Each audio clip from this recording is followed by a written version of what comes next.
Muy buenos días, estimados estudiantes. Buenos días para todos, todas y para todos. Buenos días, profe. Bienvenidos a esta sesión. Buenos días, profe. Muy buenos días. Bienvenidos a esta sesión de trabajo de filosófico. Es un placer empezar esta clase para mirar propiamente los métodos filosóficos y repasar un poco de los principios lógicos. ¿Cómo se han sentido? ¿Cómo han estado?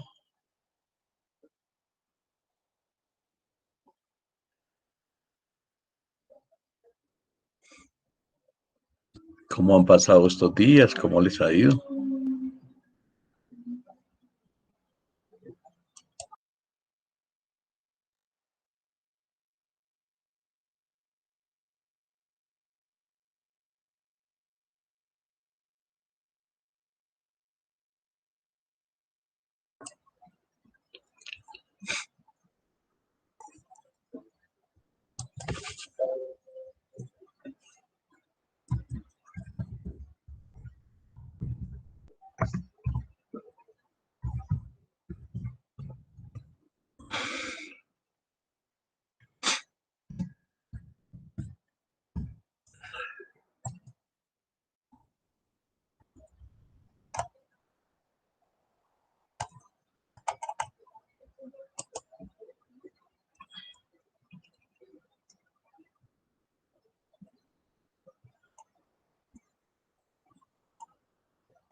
¿Observan bien pantalla aquí?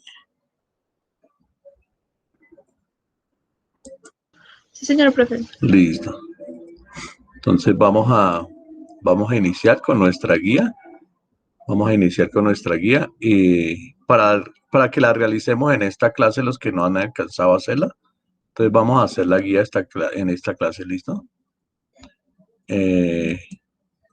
Entonces, nuestra meta de comprensión dice identificar y analizar las características de los métodos que han guiado a través de la historia de la filosofía, que han surgido a partir de esta historia de la filosofía.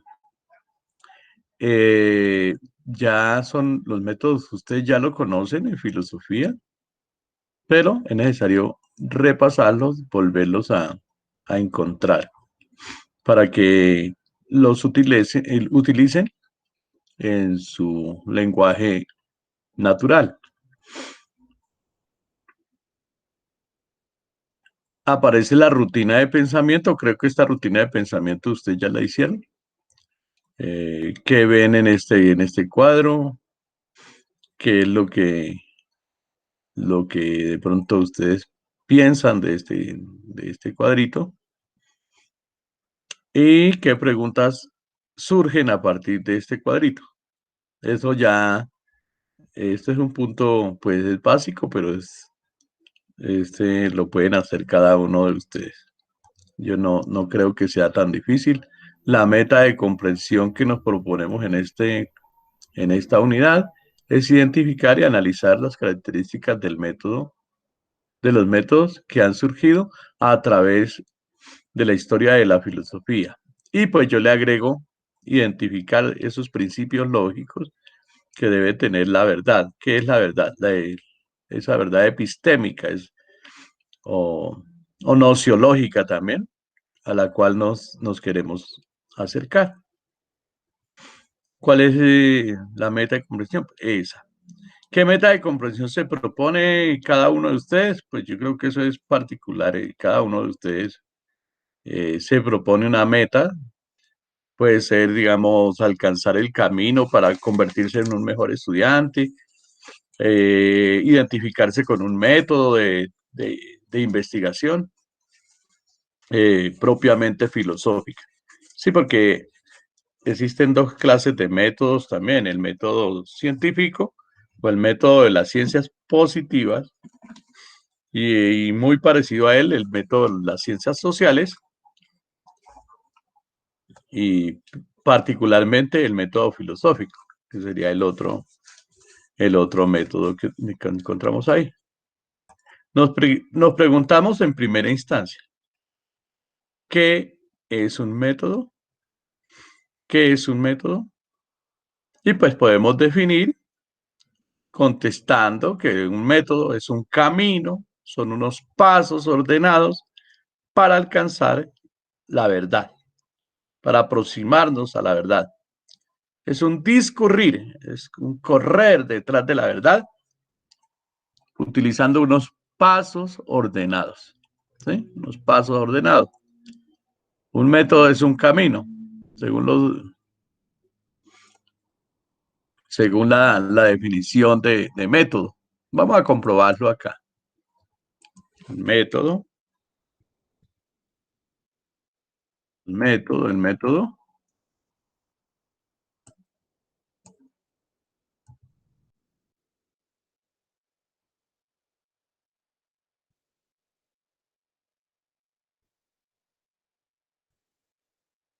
Aquí encontramos, mira la definición.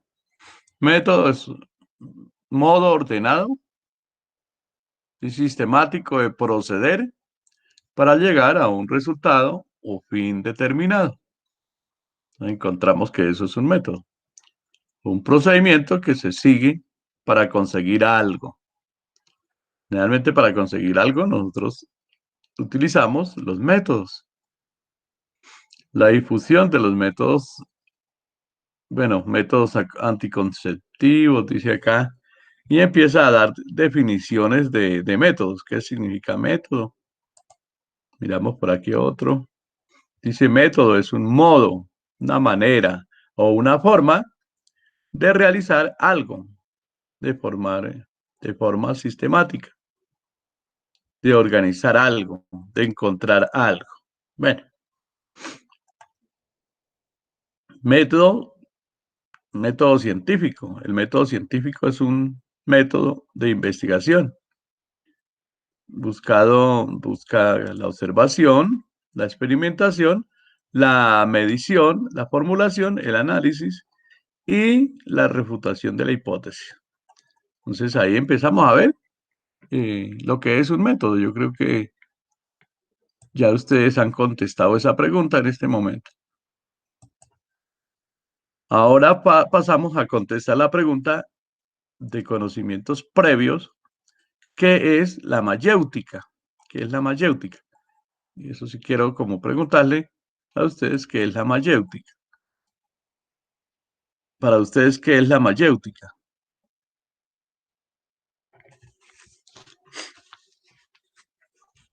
¿Qué es la mayéutica, chicos y chicas? Pues, profe, lo que tú nos habías dicho, pues era como un método que utilizaba para a través de preguntas, pues llegar a pues una verdad, y pues como que la otra persona pues llegara a la misma verdad que uno tenía. Muy bien, muy bien. ¿Danielita o Dianita?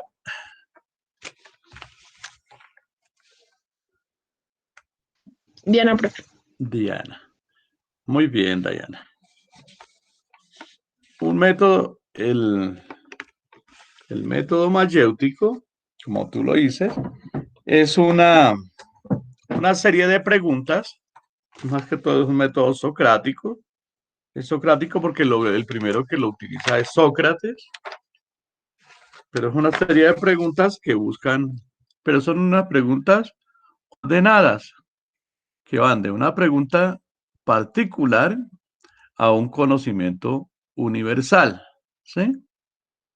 De una situación particular se dirigen hacia un conocimiento universal. Ejemplo. Una chica tiene novio el, y otra persona le pregunta por el novio. Le dice, usted se enamoró de tal chico. Y, y bueno, este chico sí le corresponde y es muy buena gente contigo. Entonces la otra persona le dice que sí y le hace una pregunta. ¿Qué es tener novio? Entonces, tener novio, contesta el interlocutor o la interlocutora, dice, pues es enamorarse, ¿sí? Entonces la otra persona le pregunta, ¿y por qué uno se enamora? ¿Mm? Entonces de pronto contesta que porque tiene sentimientos. Y luego pregunta, ¿y qué es tener sentimientos? Entonces la otra persona le dice de pronto, no, pues eso es tener amor. Y entonces la otra persona le pregunta, ¿y qué es el amor?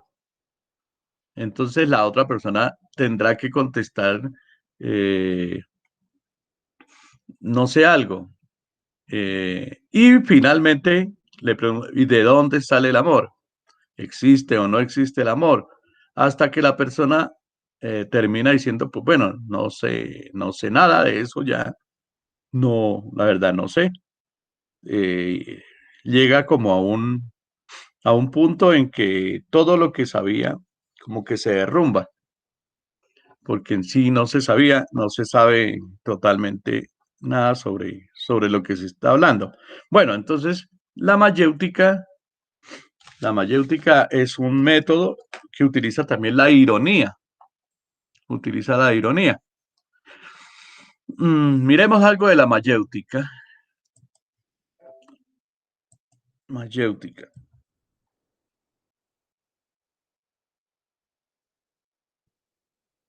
la mayéutica.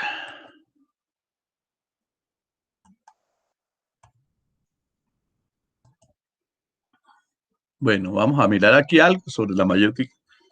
Hay muchísimo sobre ese método, pero miramos solamente un poquito.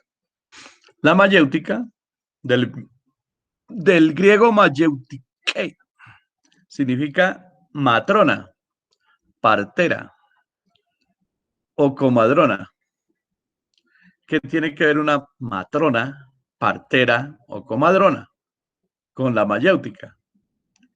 Le preguntaban a Sócrates y Sócrates decía que la mayéutica, por medio de la mayéutica, que era su método, él ayudaba a dar a luz, a esclarecer. Por medio de las preguntas, esclarecía la verdad que permanecía oculta. Esa verdad que permanece oculta se puede esclarecer por medio de la pregunta. ¿Sí? El método socrático usa la ironía y la mayéutica para provocar a través del diálogo un razonamiento inductivo. Mira que el razonamiento que aquí se utiliza es el razonamiento inductivo, muy diferente a la lógica que utiliza el pensamiento deductivo.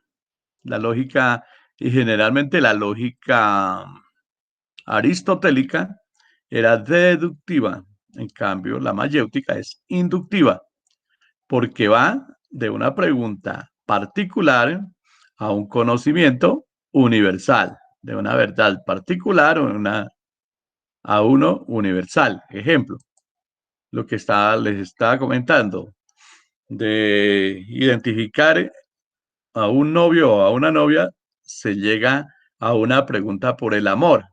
El novio puede ser particular, pero a partir de esa realidad se llega a una realidad universal que toca a todos los seres humanos y fuera de eso se sigue hacia el conocimiento del amor y se cae en duda, se cae en duda.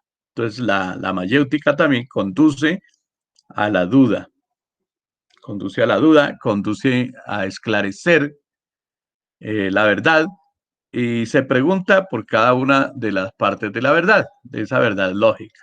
Entonces vamos a revisar, antes de seguir, los principios lógicos. Principios lógicos. Para ustedes, ¿cuáles son los principios lógicos, chicos y chicas? cuáles son los principios lógicos.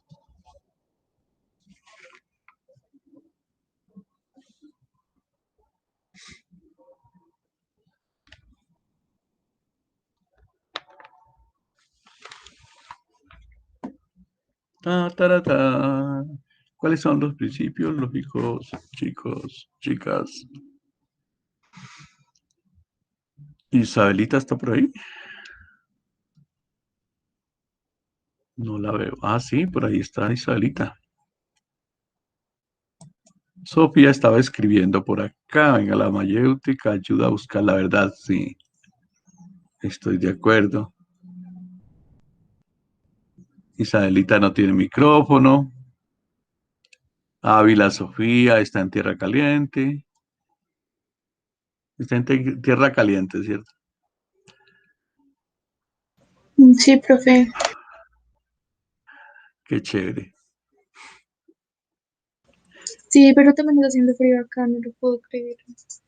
Sí, es que Ibagué tiene esas características, Sofía. Que Ibagué tiene pues una parte como totalmente caliente también, por allá por el lado del Salado y para abajo.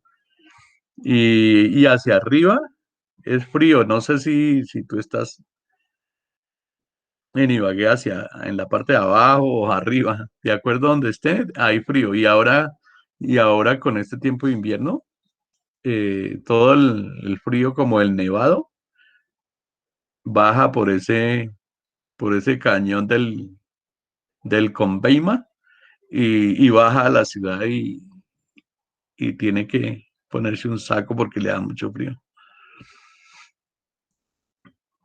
Pero cuando calienta el día vuelve un calorcito. En cambio acá Bogotá siempre es un frío permanente.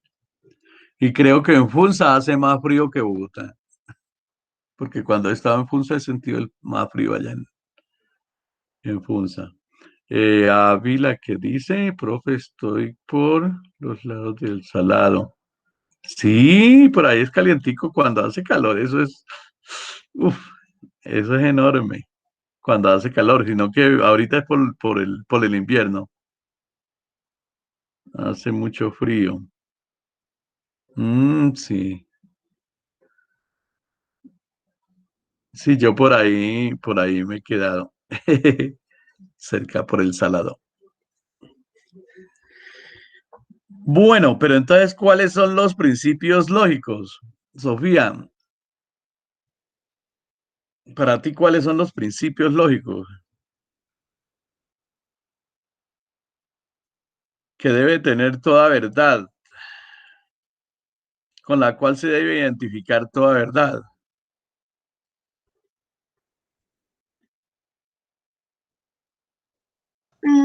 Los principios lógicos. Am, yo pienso que es como, em, a ver, como el orden, eh, el sentido y el riesgo, ¿no? Entonces, para la lógica se debe tener un orden de pensamientos, darles como un sentido y de la misma forma, si uno quiere como hacer una acción, considerar los riesgos. Muy bien, Sofía, muy bien. Juan Quintero, ¿qué piensa al respecto? ¿Cuáles son los principios lógicos? Tenemos poquitos estudiantes, hola.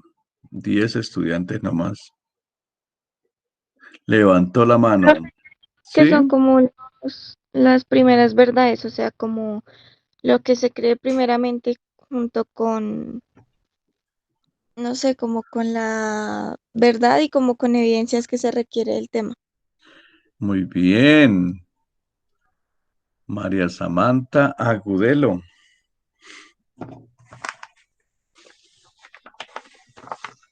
Listo, ya le califico acá. Muy bien. ¿Tú ya tienes el Classroom, Samantha?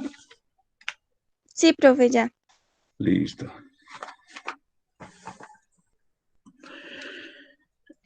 Juan Quintero, ¿qué contestó? Ah, no ha contestado. Bueno.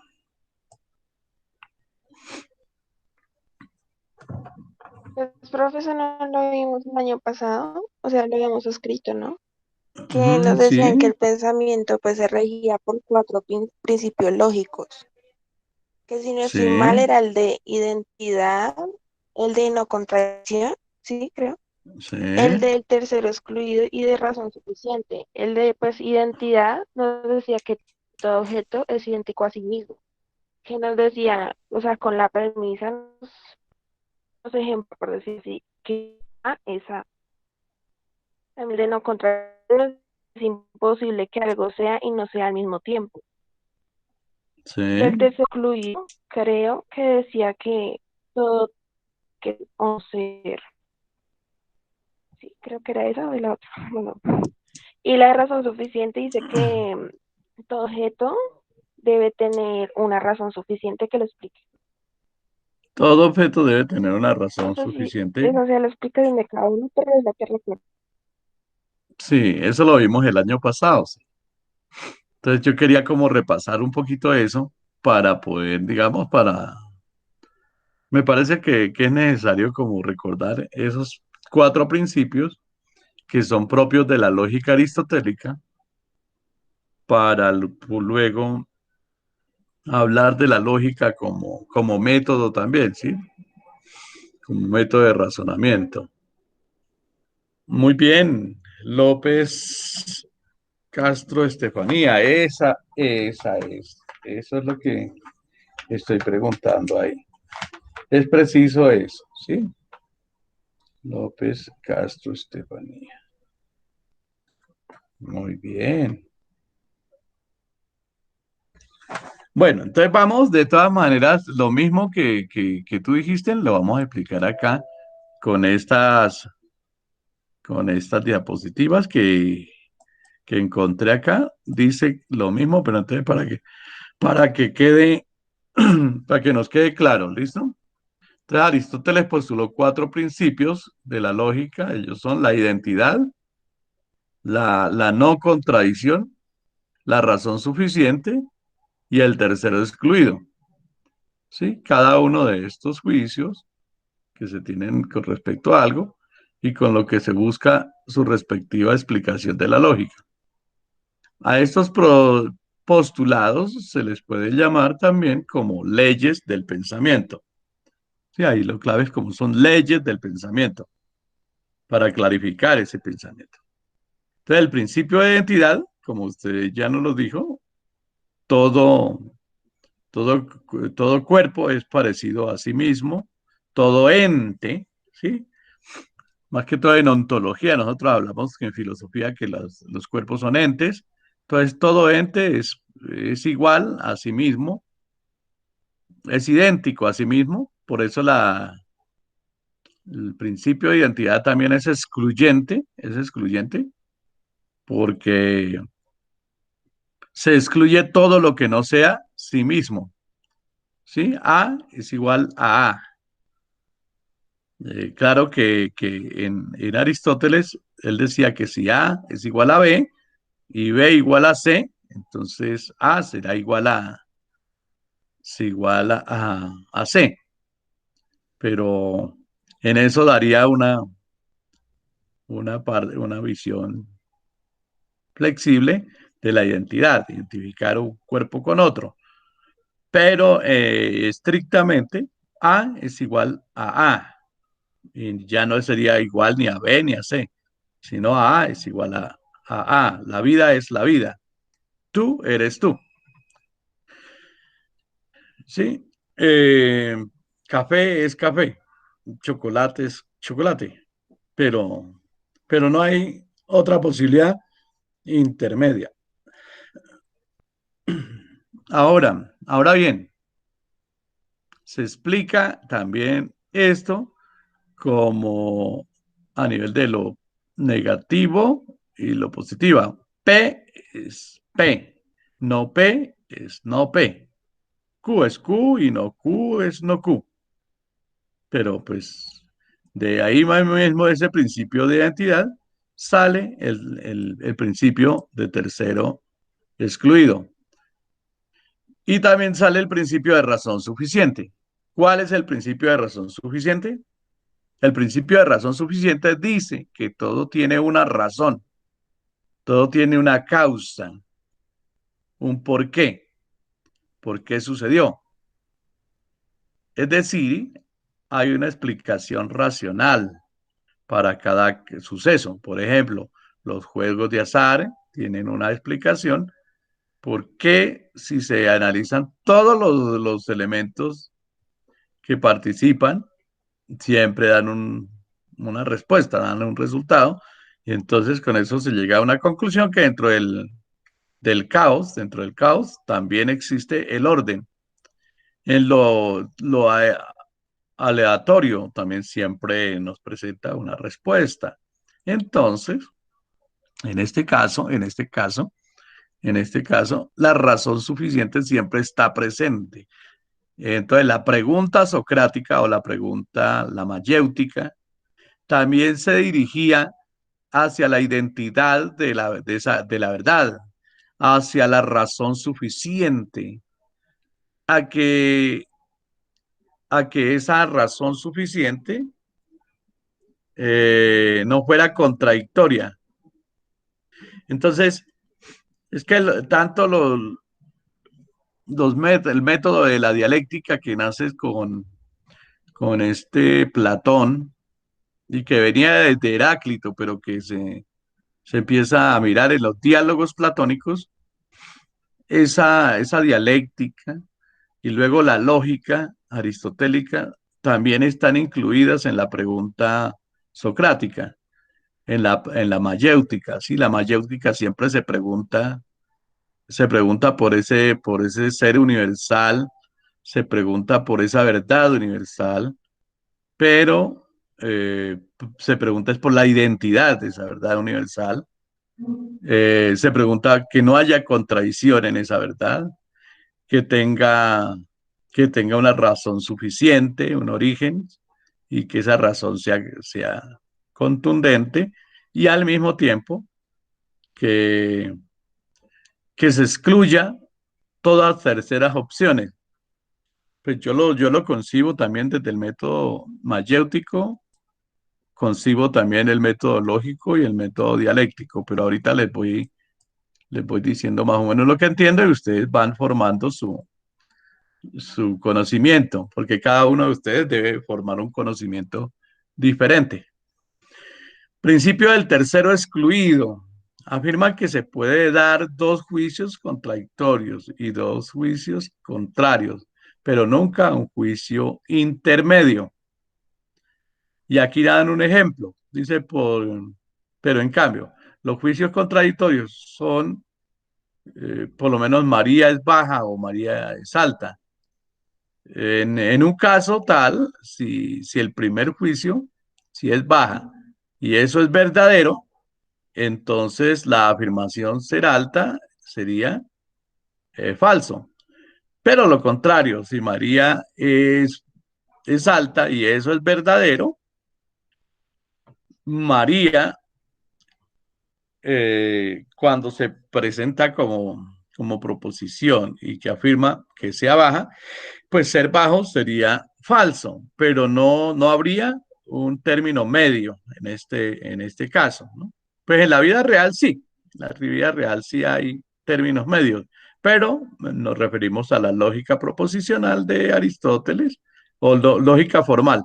Sí, porque la lógica proposicional viene a ser de Frege. Bueno, miremos por acá, ejemplo.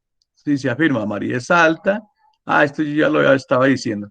Si María es alta y esta proposición es verdadera, en el caso que esa proposición es verdadera, entonces los juicios contradictorios son María no es alta. Entonces, supongamos que María es P. Si P es María es alta, no P sería María no es alta. Y esta proposición no es verdadera. ¿Por qué? Porque estaría negando a la primera proposición. Pero en cambio, los juicios contradictorios o contrarios, perdón, son María es baja. O sea, María es alta sería contrario de María es baja. Y esta proposición es falsa. Y entonces sí cabe la posibilidad de otros juicios intermedios, como eh, Juana es más o menos alta. Juana, que sea más o menos alta, será una proposición igualmente falsa, porque toda tercer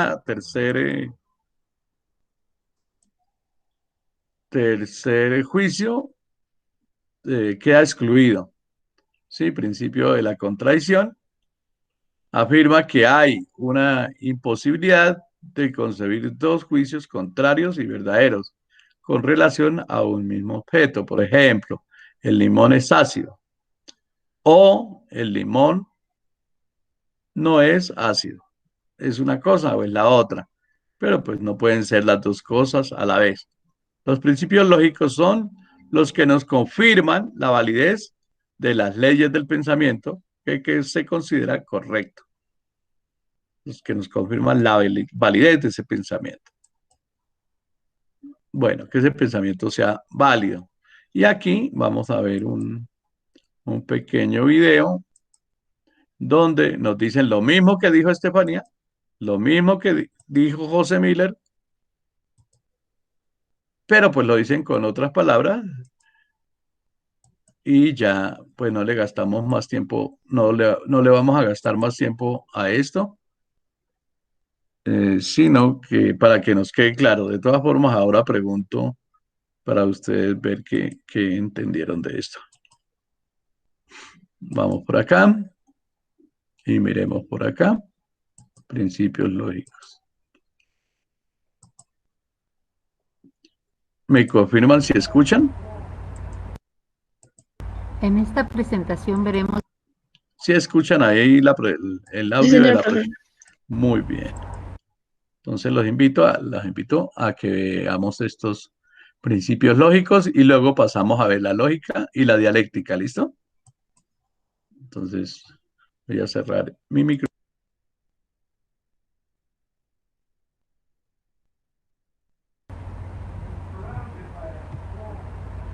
En esta presentación veremos los principios lógicos.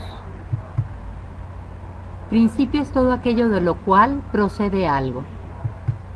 Un principio lógico es un juicio que tiene evidencia inmediata, fundamenta nuestros conocimientos y regula nuestros razonamientos. Los principios lógicos son los siguientes. Principio de contradicción. Una cosa no puede ser y no ser al mismo tiempo bajo el mismo aspecto. Por ejemplo, no es posible que en el mismo instante llueva y no llueva en el mismo lugar.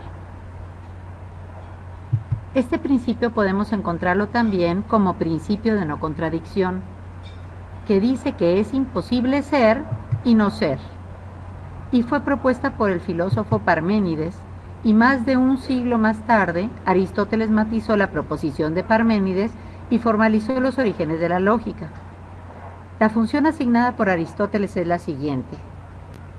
Una cosa es una cosa, otra cosa es otra cosa. Así, por ejemplo, una silla puede ser completamente blanca, pero no es negra. Puede volverse negra si es teñida, pero no puede ser totalmente negra y totalmente blanca al mismo tiempo. Principio de identidad. Lo que es, es. Una cosa es igual a ella misma. Por ejemplo, tú eres tú. Si esto no fuera verdad, entonces tú no serías tú. Serías y no serías. Y esto va contra el principio de contradicción. Se pueden distinguir dos tipos de identidad, la absoluta y la relativa. Un ejemplo de identidad absoluta es A igual A. Un ejemplo de identidad relativa dice que dos cosas idénticas a una tercera son idénticas entre sí. Principio de exclusión de medio o de tercero excluido. Dada cualquier proposición, la afirmación o la negación de esta es verdadera. Entre el ser y no ser no cabe un tercer término. Por ejemplo, El agua es o no es. No existe nada intermedio. Principio de razón suficiente. Nada existe sin razón suficiente. De todo cuanto existe o acontece, hay una razón suficiente. Todo lo que comienza tiene una causa proporcionada. Por ejemplo, la sensibilidad es la causa lógica del calor o del frío del medio ambiente. Principio de evidencia. Lo que está contenido en la idea clara y distinta de una cosa puede afirmarse de ella. Por ejemplo, el hombre es mortal.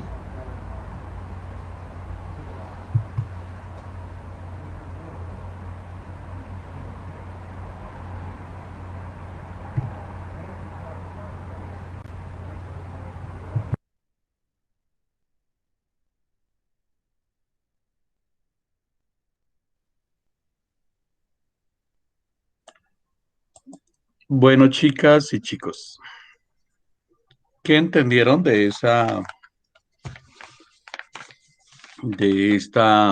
este video, de lo que dijo Estefanía, de lo que dijo Sofía y de lo que explicó José Miller? ¿Qué han entendido?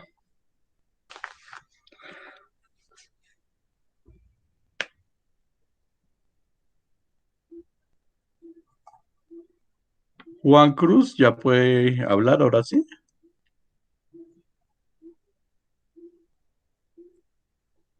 Juan Cruz, González, Vargas, Angie Vanessa.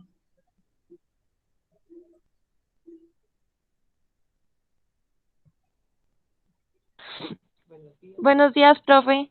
Muy buenos días. ¿Qué ha entendido hasta ahora de esta clase de métodos filosóficos?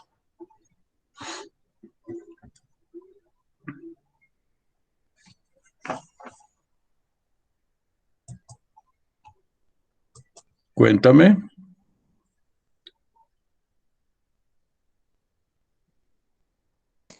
Profe, no, es que no entendí muy bien.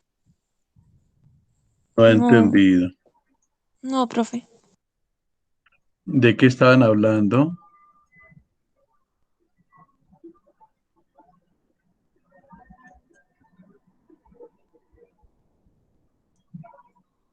Sí, ¿de qué estaban hablando? ¿Qué es un método para ti?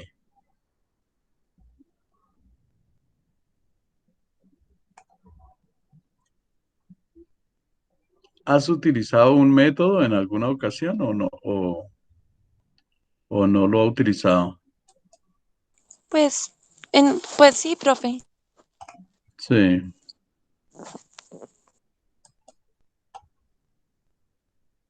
Los métodos filosóficos. Sí, es necesario que pensemos en eso, en los métodos como caminos, ¿no? Eso, pues, a mí me gusta preguntar, hacer como una especie de mayéutica, hagamos una mayéutica contigo que dice que no ha entendido nada.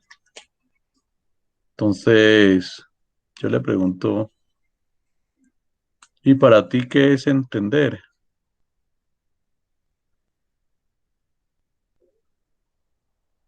Y tú me contestas lo que quieras, no sé, lo que tú quieras. Eh,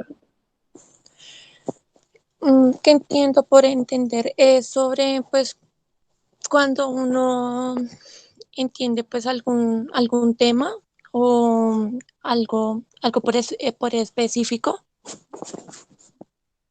Cuando entiende un tema o algo por específico.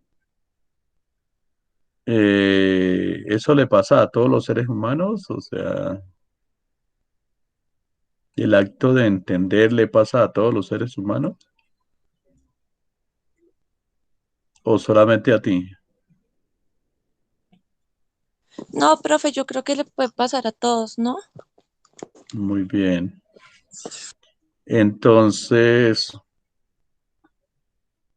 ¿el conocimiento es universal o es particular?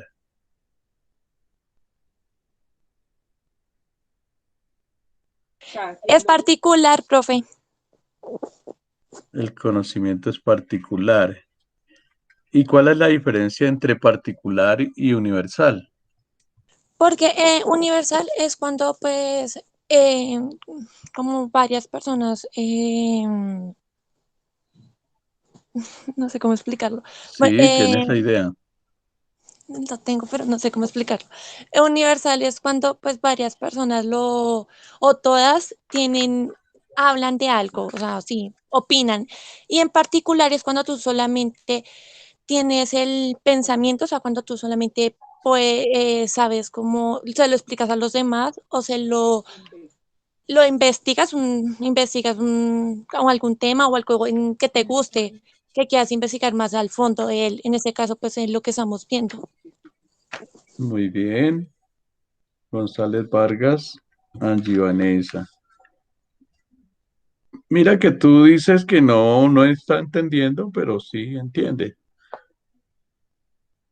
Sí, de pronto eso es lo que hace el método, los métodos, hacer que la cuestión sea como más fácil. Entonces sigue como un orden de preguntas, se genera un diálogo, se genera una conversación en sí, hasta que se va discurriendo hacia la verdad. Entonces, cuando tú me dices que el conocimiento es particular o pues, personal, puede que tenga razón, pero luego cuando me dice que todos aprendemos y que el conocimiento es también universal porque llega a todos y todos tenemos la capacidad de conocer, pues también puedes que tenga razón, pero contradice la primera. Entonces empieza un diálogo entre dos personas y se va esclareciendo la verdad por medio de preguntas y respuestas, pero la primera pregunta es más sencilla y luego viene una más difícil y viene otra más difícil y así hasta que se llega a una totalmente difícil. Eso es la mayéutica. Sí, el arte de dar a luz la verdad por medio de preguntas. Entonces, el primer método que utilizan los filósofos, en este caso, Sócrates. ¿Dónde conocemos ese método? Ese método lo conocemos en la, en la antigua Grecia, pero en los diálogos de Platón. Porque ustedes saben que Sócrates no escribió nada, entonces, por eso, para el inicio de la filosofía, se lee este librito que se llama Los Diálogos Platónicos. Sí, este librito de Platón, que se llama como los diálogos platónicos. Aquí está todo este método de Sócrates. Sí, aparece Sócrates como un interlocutor preguntando y va haciendo una pregunta desde lo más sencillo hacia lo más difícil y va bañada de ironía. Él se hace el que no sabe nada y luego va preguntando. Bueno, ese es el método mayéutico. Luego viene el método de la lógica. El método de la lógica es un método deductivo, porque de una premisa general, a partir de una segunda premisa que es particular, se concluye se saca una conclusión que es particular. Ejemplo, M es P. Si M es P y S es M, entonces S es P. Mira, en esta primera figura hay 4 figuras para hacer una deducción en esa lógica formal antigua. Aquí tendríamos otra figura con las mismas letras, pero se llega a la misma conclusión. Si P es M y S es M, entonces S es P. ¿Se mira? Aquí cambia la figurita. Aquí primero aparece la M y luego la P. Y el de abajo sí se conserva S es M. Aquí en este caso aparece la P en primer lugar y luego la M. Y luego cambia la figurita por S es M.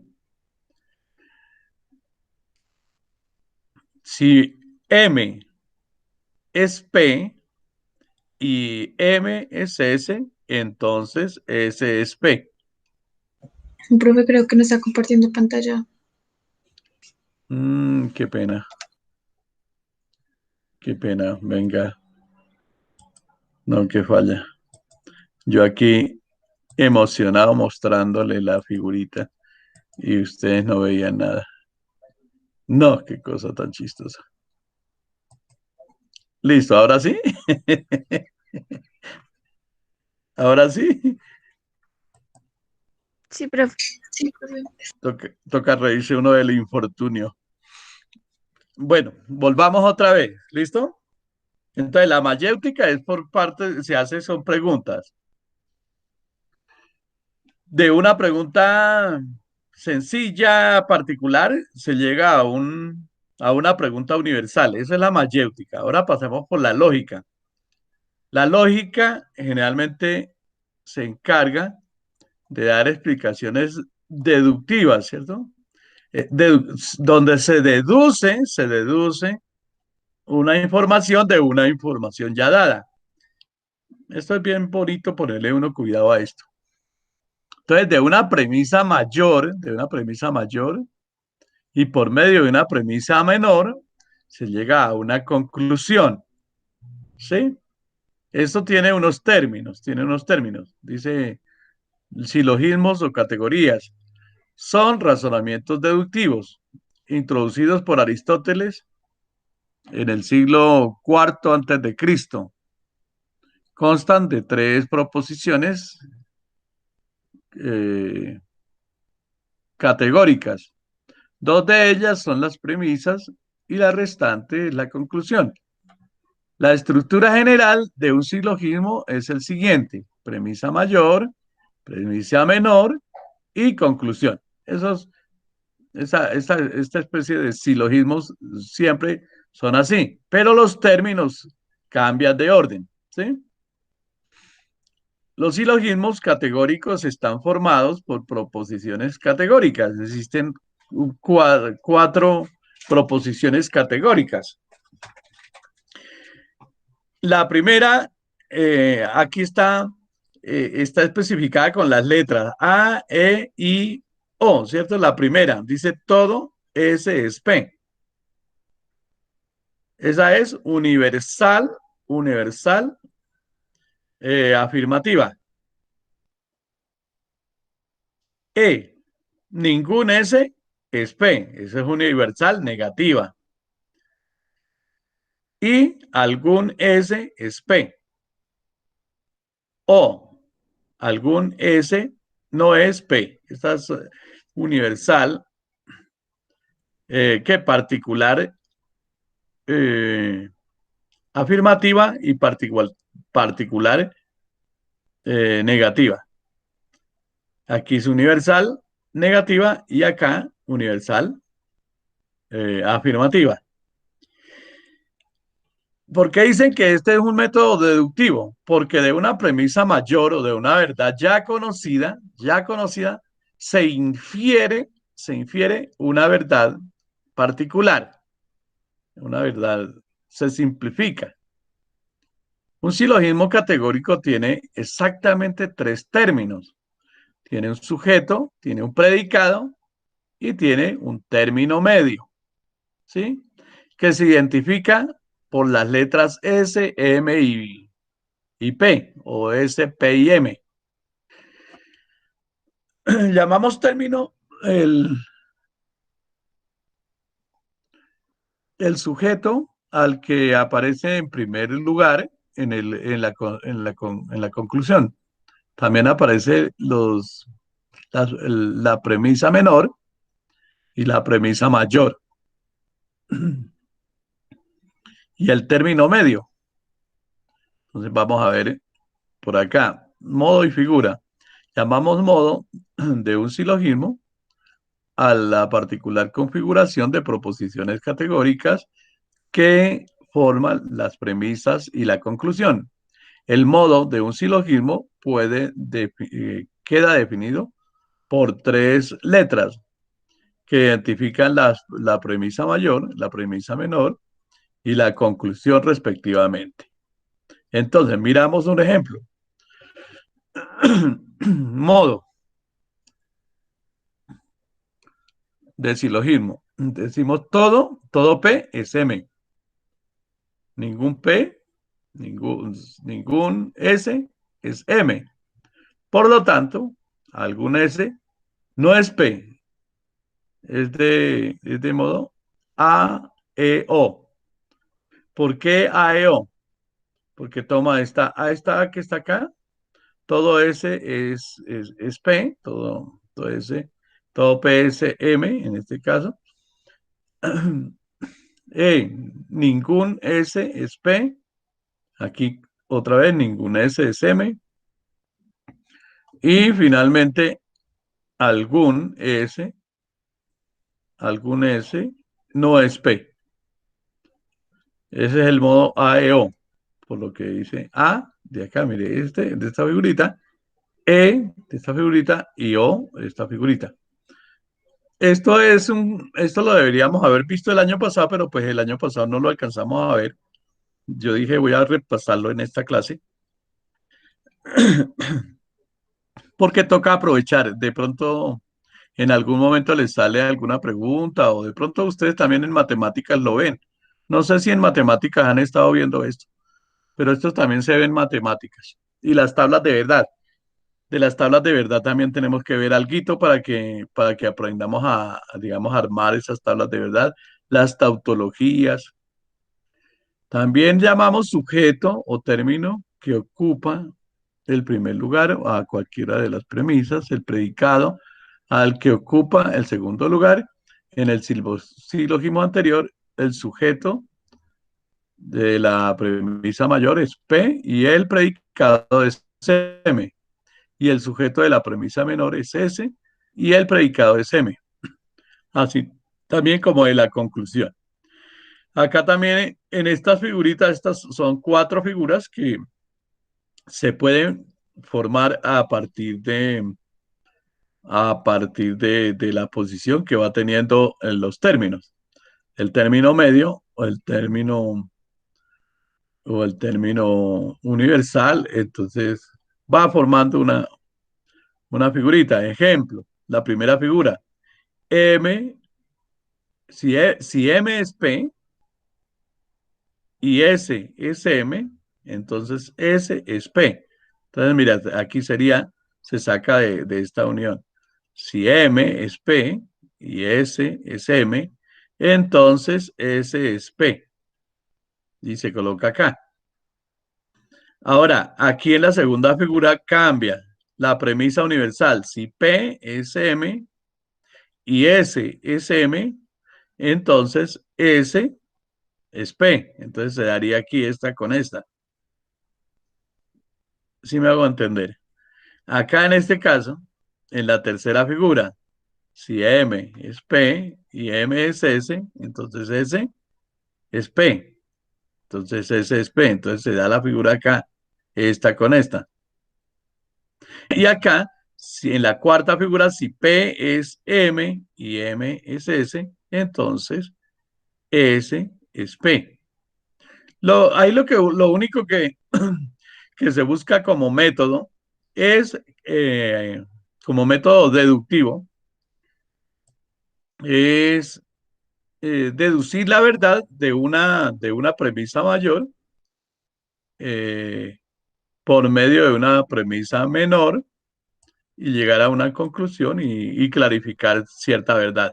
Ese es el método lógico.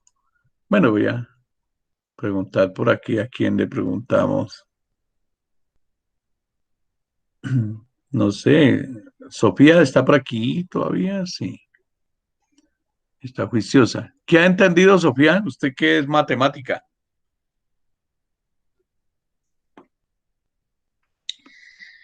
Pues, profe, por el momento la verdad sí estoy un poquito enredada porque digamos que son diferentes formas de ver las cosas, ¿no? Y pues al decir que M es P y que P es S y que, o sea, así que tantas cosas que uno queda como que, bueno, y al final es o no es, o son todos o no son ninguno, entonces quedé un poquito como enredada ahí.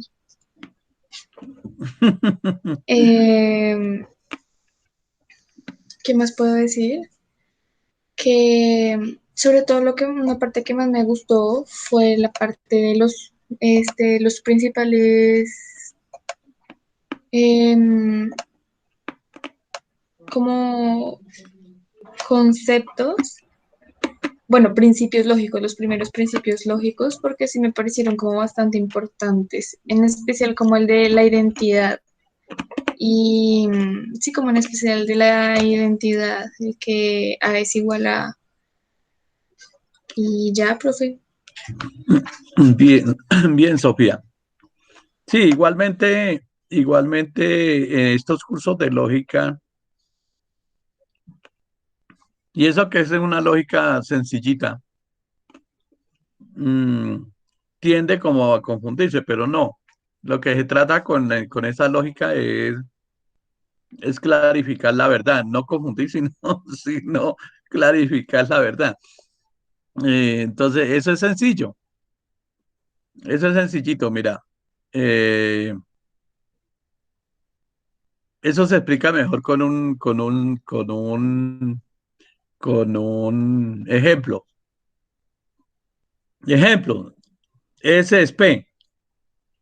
Todas las mujeres son racionales. Sofía es mujer. Por tanto, Sofía es racional. ¿Sí, mira? Todo eso de todas las letricas que vimos son combinaciones ahí que se dan de esa manera. O sea, todos, todo ese es P. Entonces, el término, digamos, todas las mujeres son racionales. Entonces, mujeres se representa por la letrica, eh, digamos, M. Y racionales, la palabra racional con la letra P. Luego, Sofía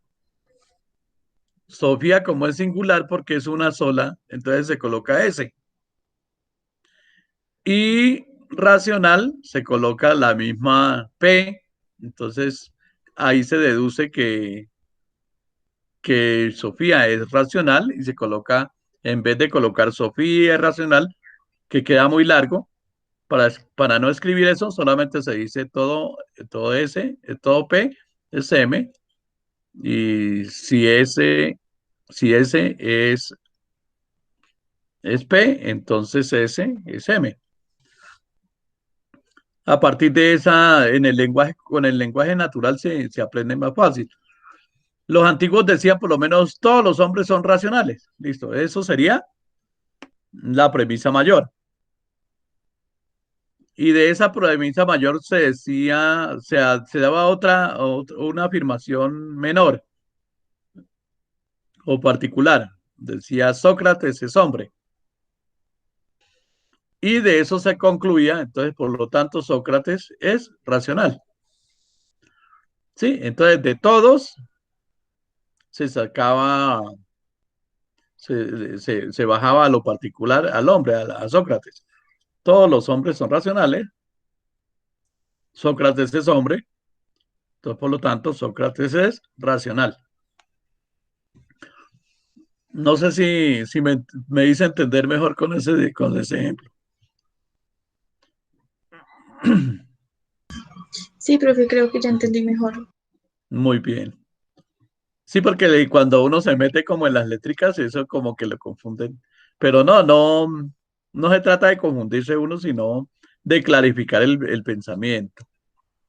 ¿Listo? Isabelita, ¿qué ha entendido? Bien, Sofía. Isabelita, ¿qué entendió?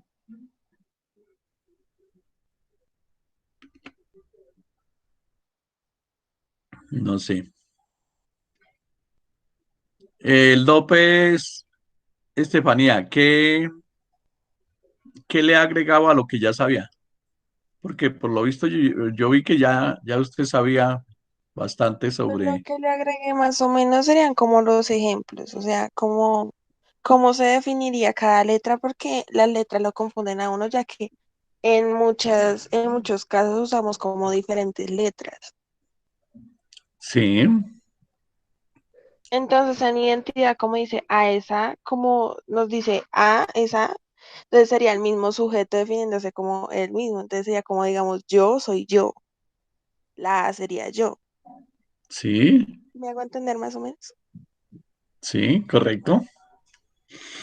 Entonces, mira que estos métodos, esos son caminos para clarificar la verdad en filosofía. Por eso es que le llaman métodos, porque son caminos que nos ayudan a ir clarificando la verdad. Y son métodos, eso es matemático, también eso es matemático. Y nos lleva a ir purificando esa verdad, a acercarnos a la verdad. Eh, ¿Qué les digo? Los que aprenden harta lógica y matemáticas y todo eso, pues claro, tienen campo en todo lugar, en todo lugar. Eso es muy bueno. Dice Isabelita, la BDD, no sé si es la verdad, no tenía bien identificado cómo las letras, métodos, dice entendimiento. Pero es interesante ver la finalidad que tiene en nosotros. Sí, Isabelita, es verdad. Y pues el año pasado, como nos pasamos todo el año en pandemia y las clases que vimos, pues en algún momento no nos encontramos, pues esos se quedan vacíos. Y pues a mí me parece que ustedes deben tener unas buenas bases lógicas para que puedan hacer filosofía. Sí, eso es necesario. O sea, en todo texto, en todo escrito, siempre hay una estructura lógica de fondo. Y pues vemos la lógica también como método de aprendizaje filosófico. De esa lógica y de esa mayéutica se origina otro método, que es el método de la dialéctica. La dialéctica significa diálogo. Vamos a buscar por aquí una figura de la dialéctica. Dialéctica. Dialéctica. Vamos a ver por acá. Vamos a ver por acá. Miremos la dialéctica. Mire, aquí encontramos una figurita, pero ahora se me perdió la figurita. No sé si la ven ahí. ¿Si la alcanzan a ver ahí? Sí. Para que no sea como hace rato que yo estaba hablando y mostrando la figura. Y yo feliz mostrando la figura y resulta que usted no la veía. La dialéctica, vamos a ver este ejemplo de la dialéctica hegeliana, pero pues la dialéctica aparece es por allá ¿con qué? Con Platón. En la dialéctica son tres verdades. Está la tesis, mire, la tesis, la antítesis y la síntesis. Sí, entonces mire, las tres letras A, B, C. A es la tesis. La tesis es una afirmación. B es la antítesis, es la oposición. Mire, aquí está la palabra oposición. Y finalmente la C, que es la síntesis. Ahí nos vamos concentrando en esto. Entonces, en la posición inicial encontramos el momento de una afirmación.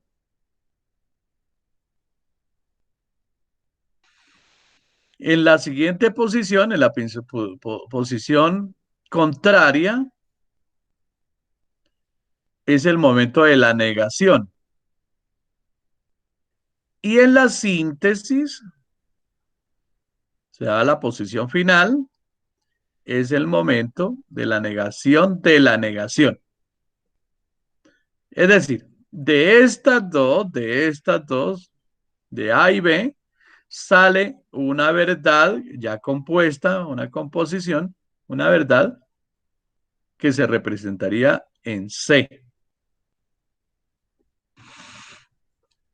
Entonces, para que haya dialéctica o diálogo, para que haya dialéctica o diálogo, se necesita la fuerza de contrarios. Para que haya evolución en esa dialéctica, generalmente hay una fuerza de contrarios.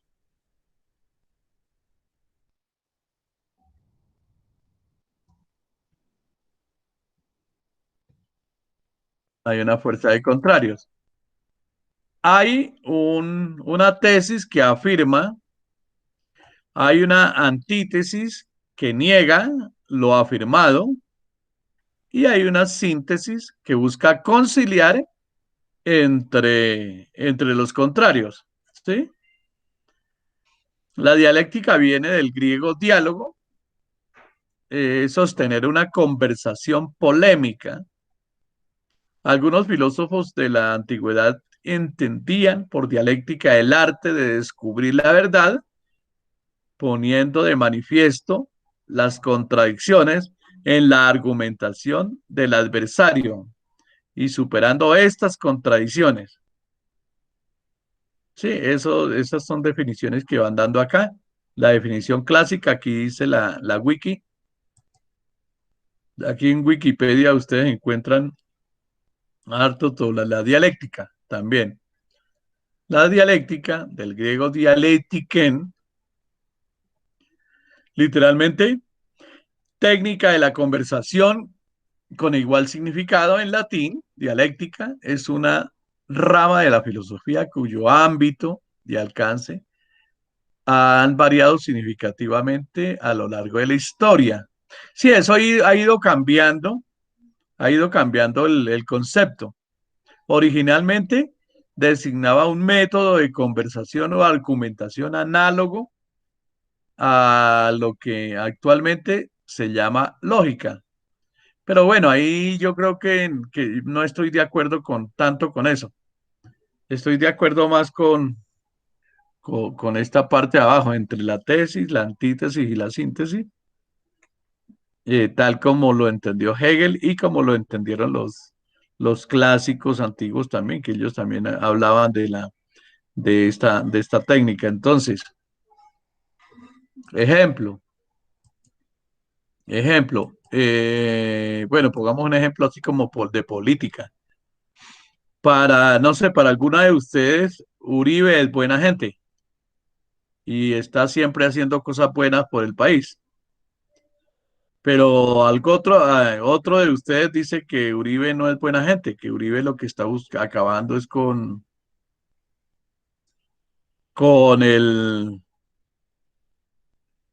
con la juventud, con las posibilidades. Y un tercero, un C, viene y puede afirmar y sacar las cosas buenas y las cosas malas que se, que se captan en Uribe. Entonces se va purificando esa verdad. Bueno, Hegel, como él lo aplicaba, era a la dialéctica histórica. Él decía que el pasado es la tesis. Todo el pasado es la tesis. El presente niega al pasado. Entonces el presente sería la antítesis. Y el futuro es una mezcla o es la unión entre el pasado y el presente. Entonces esa sería la síntesis. Él lo miraba así de la manera histórica, ¿no? Carlos Marx aplicó el mismo método, pero a la sociedad. Entonces, se puede entender que que la burguesía o los ricos son la tesis, es la gran verdad, la tesis. La antítesis es como el pueblo pobre, el proletariado, los que no, los excluidos. Esa sería la antítesis. Y la síntesis sería la organización social, donde el pueblo desamparado, pobre, en los proletarios, los trabajadores pobres, la prole, que están acabados por medio de la plusvalía, se unen todos y se van en contra de la burguesía, que sería la tesis original, y se da la lucha de clases o la lucha de contrarios. Bueno, la dialéctica se puede explicar también para las creencias. Hay un señor que es muy creyente, que habla de Dios y que Dios está en su vida y todo, y al frente le aparece uno totalmente ateo, que no cree en Dios, y entonces empieza un diálogo ahí entre contrarios, se pone una cosa tensa, pero un tercero saca conclusiones de un lado y saca conclusiones de otro, y un tercero podría decir que él no es ateo, pero pues que no cree en las iglesias. Entonces, de las dos verdades que se están exponiendo y que son contrarias, contradictorias, se llega a una tercera verdad que puede conciliar esas dos, o se puede de pronto negar la negación, o bueno, no, ¿sí? Eso se aplica en filosofía también. Hegel hablaba de la semilla y el árbol. Entonces decía, la tesis es la semilla. La antítesis es negar la semilla, es decir, la siembra y esa semilla se destruye. Pero entre la tesis y la antítesis, entre la negación de la una con la otra, sale una tercera, que sería el arbolito. Sería el arbolito. Bueno, les cuento lo siguiente. Como la pregunta está intencionada ahí para resolver esa pregunta, bueno, lo que estamos haciendo es tratando de hacer la guía. Ustedes han tomado nota, entonces con eso ya pueden contestar. Espérate a ver dónde está la guía que yo ya la tenía acá. Mira, aquí, ¿qué diferencia existe entre la lógica y la dialéctica? Entonces, la respuesta que pues, ustedes pueden colocar aquí es para ayudarles a hacer esto, porque esto no es tan fácil. Entonces, la lógica es un proceder individual de cada persona hacia la verdad, por medio de razonamientos, silogismos, y entonces se llega y se clarifica la verdad. En cambio, la dialéctica es colectiva, es intersubjetiva. Para que haya dialéctica, se necesita más de una persona. Se necesita una persona que coloque la tesis, otra persona que coloque la antítesis y de pronto una tercera que saque la síntesis. En cambio, en la lógica no. En la lógica se necesita un texto que esté escrito con un lenguaje lógico o natural y una persona que hace el análisis y mira si ahí en ese texto está la, la premisa general, la premisa particular y la conclusión. Entonces, en la lógica se infiere una verdad a partir de algo ya establecido, de una verdad ya establecida. En cambio, en la dialéctica, esta es grupal, esta es intersubjetiva. Aquí se deduce otra gran verdad, pero a partir de la contradicción de dos posiciones, una tesis y una antítesis, se saca una síntesis. No sé si ahí lograron ya contestar esa pregunta.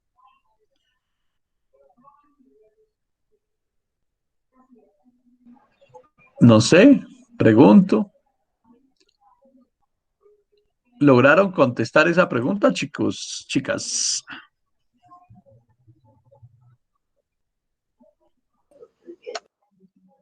Sí, Sofía, ¿qué iba a decir?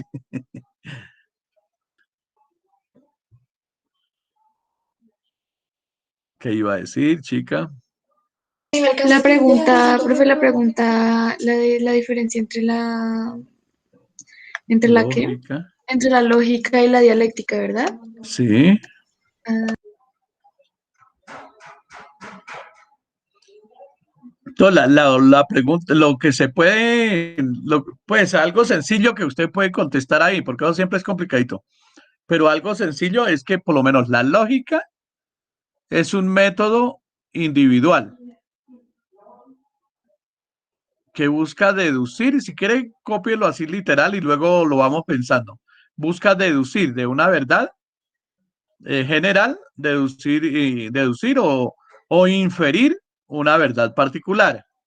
Ah, está escribiendo Sofía, dice la lógica dialéctica. La lógica debe reconocer las contradicciones reales y la lógica sin contradicciones sería un enmascaramiento de la realidad, una ideología. Tipo uno, teorías que se mueven en el plano subjetivo formal. Aquí la dialéctica tiene que ver con los pensamientos, pero puede formalizarse. Sí, pues sí se puede formalizar, aunque queda como confuso un poquito, pero bueno, sí, queda como un poquito confuso. Entonces, mira, la lógica la utiliza cada uno. No es necesario un grupo de personas para utilizar la lógica. La lógica cada uno la lleva, cada uno empieza a deducir. Si... Además, la lógica no aporta nada. La lógica sirve para clarificar la verdad, pero una verdad que ya está ahí, pero no aporta nada. En cambio, la dialéctica sí aporta. O sea, para que haya filosofía, debe haber dialéctica. Obvio, lógica también, pero debe haber dialéctica. Esos son los dos métodos, los dos métodos. O sea, la filosofía generalmente no la aprende uno solo, según los dialécticos, sino que se aprende de manera intersubjetiva. O sea, nuestro cerebro es algo como, tiene cierta plasticidad y por medio de las palabras se va modificando. No sé si a ustedes les ha pasado hoy en esta clase que, que se esté modificando el cerebro por dentro a partir de lo que estamos hablando. No sé, yo creo que a Juan Cruz sí se fue, pues le estaba modificando y se salió de clase, porque hay veces, pero sí está por aquí, sí está cabeza, Juanita sí ha aguantado todo el tiempo este diálogo. Yo creo que Juan Cruz se fue o tuvo problemas con la conexión o la plasticidad de la lógica, la dialéctica y la mayéutica eh, le hicieron efecto y entonces salió corriendo a tomarse un tinto. Alguna cosa. No sé, ¿qué está sucediendo en el cerebro de ustedes? Vuelvo a preguntar a Estefanía, que ya tenía claro unos conceptos. Ahora, ¿qué pasó cuando le hablo de la dialéctica? ¿Sí? Voy a preguntar a Estefanía. Cuéntame. Pues como tal, cuando lo de la dialéctica, pues entendí que en sí es como una contraposición. Una persona se posiciona como, por decirlo así, de un lado de la balanza y el otro de la otra. Entonces es como que ambos tienen argumentos distintos y tratan como de refutarle al otro para tener la razón. Muy bien. Y ahí se necesitan varios interlocutores, sí. En la mayéutica también se identifican interlocutores, pero resulta que la mayéutica no va en fuerza de contrario, sino que va una pregunta detrás de otra pregunta y así hasta ir alcanzando la verdad. En la lógica no se hacen preguntas. En la lógica, la verdad está ahí y lo que se hace es analizar si está bien organizados los términos para concluir, ¿sí? Y en la dialéctica se agrega algo, se agrega la contradicción. Ahí hay una contradicción entre dos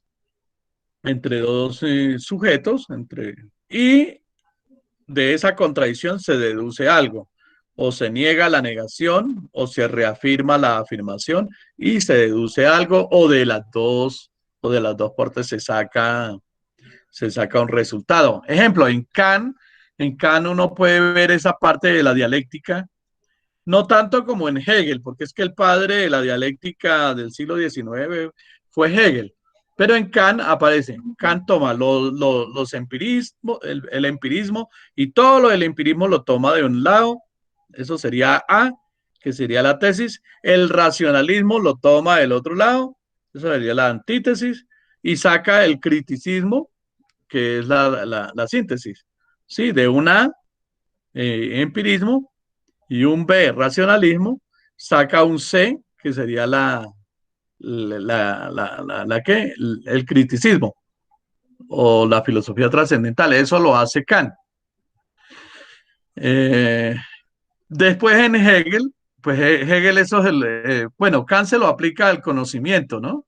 Al conocimiento, a la epistemología o la gnoseología dentro de su rama epistemológica. Y en cambio, Hegel se lo aplica a la historia, ¿sí? Al espíritu de la historia. Y Carlos Marx le aplica lo mismo, pero se lo aplica es ¿qué?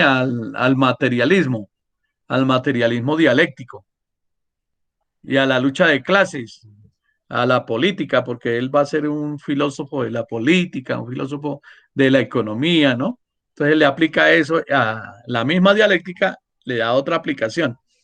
Pero de hecho sigue siendo un método para ir clarificando esta verdad y discurriendo hacia la verdad filosófica. Bueno, yo creo que con eso ustedes pueden contestar esa pregunta, o si tienen alguna dificultad, pues me preguntan. En primer lugar, uno empieza como contestando de manera literal, pero después uno le va poniendo lógica a eso y el cerebro de uno va captando. Sí, eso no es tan, no, como decíamos, no es tan fácil. Eso no es tan fácil, no. Si fuera fácil, uno no lo estudiaba, no entraba uno al colegio, pero no, eso es complicadito, pero ahí uno va sacando verdades. Ahorita pasemos al método escolástico, que es la que sigue ahí, el método escolástico, para poderlo contestar. ¿Qué, qué partes tiene el método escolástico? El método escolástico, se lo voy a comentar de una vez. El método escolástico consta de tres partes, ¿sí? El método escolástico consta de una, de una lectura, eso ya es como, yo diría que es casi como una idrisca, pero el método escolástico tiene una lectura, unas preguntas y una discusión, ¿sí?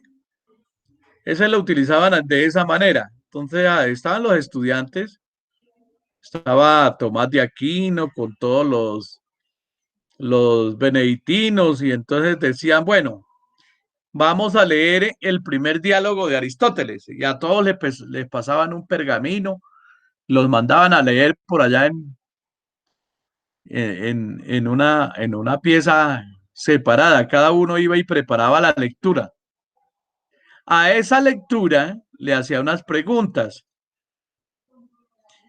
y luego se reunían en una especie de aula de estudio y ahí discutían esas preguntas. Sí, ahí discutían esas preguntas.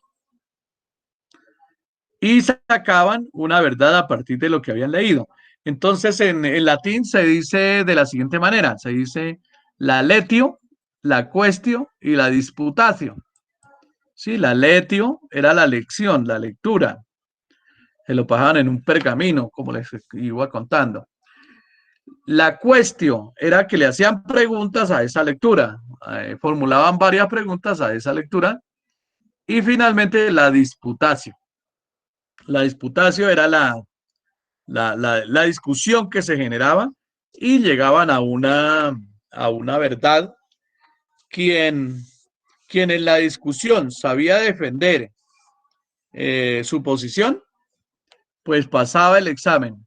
Si no lo sabía defender, lo mandaban 3 años a volver a leer y volvía a presentarse a los 3 años. A los 3 años iba, si pasaba, le daban el título y si no, lo mandaban a una tercería. Entonces se gastaba, había personas que no pasaban ni en el primero ni en el segundo, sino que pasaban en el tercero. Entonces se gastaban 9 años para, para pasar los exámenes en este sistema de estudio de la Edad Media en Europa. Entonces ellos veían unas materias como la tribu y la cuatribio, la cuatribio, que entre esos estaban las matemáticas, la música, el lenguaje. Entonces miraban o tres, que era la trivio, o cuatro, que era el cuatribio. Y lo que lo sustentaban de esa manera, con la lesio, la cuestio y la disputatio.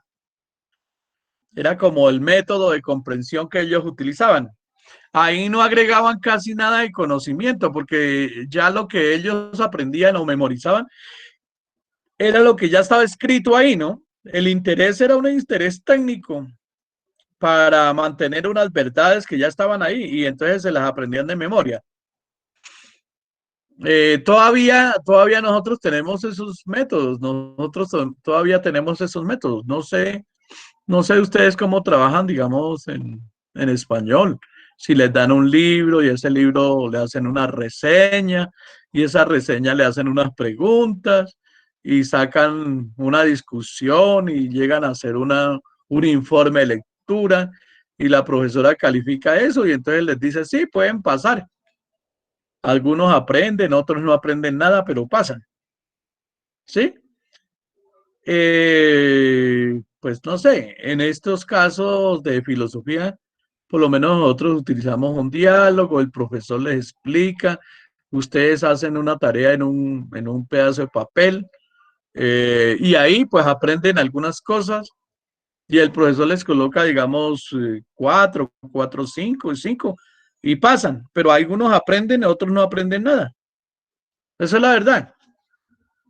O sea, los métodos que nosotros utilizamos en las ciencias naturales, en las ciencias sociales, las ciencias filosóficas de hoy en día son como una mezcla de todos esos métodos aprendidos en la historia. Y muchas veces se da es una injusticia porque hay personas que pues no aprenden nada y pues nada, nunca se dan cuenta que no aprendieron nada. En cambio, hay otras personas que como que sí entienden, como que se dedican y salen con un conocimiento verdadero. Entonces, eso les cuento. El otro método que se utilizaba era el método escolástico de la lección, la cuestión y la disputación. ¿Sí? Seguimos con la otra pregunta. ¿Por qué razón Bacon propuso un nuevo organón? ¿Listo? Esta pregunta la deben contestar de la siguiente manera. Lo que pasa es que Bacon no estuvo de acuerdo con el método aristotélico, con la lógica aristotélica. ¿Por qué Bacon decía que esa lógica aristotélica y también la crítica que habían hecho los estoicos de esa lógica no llegaba a descubrir la verdad y se limitaba a lo que ya estaba escrito? y deducía de las mismas verdades que ya estaban ahí. Entonces él quiso buscar un método, un nuevo organón, un nuevo método para, para consultar la realidad, para ir hacia la verdad misma. Entonces él buscó un nuevo método que le permitiera interrogar la realidad, que le permitiera ir a una investigación. Aquí podemos comprender algo bien interesante, que es que estamos ya con Bacon, es en el Renacimiento. Y Bacon, junto con Grosseteste y con estos otros filósofos de la época, tanto Francisco Bacon como el empirista George Bacon y el londinense Grosseteste, están leyendo un poco a Aristóteles, pero están contradiciendo a Aristóteles. Están diciendo que ya no están de acuerdo con esa lógica, que hay que superarla. Entonces lo que busca Bacon con este nuevo organón es superar la lógica aristotélica. Sí, él busca superar esa lógica aristotélica, chicos. También aparece, por ahí aparece el señor Descartes con el método cartesiano. El método cartesiano que busca, también busca contradecir al método aristotélico y busca, pero entonces se basa en la duda, ¿sí? La primera característica del método cartesiano o el método es la duda como método, la duda metódica, dudar de todo menos de que se está dudando. Pero él método cartesiano,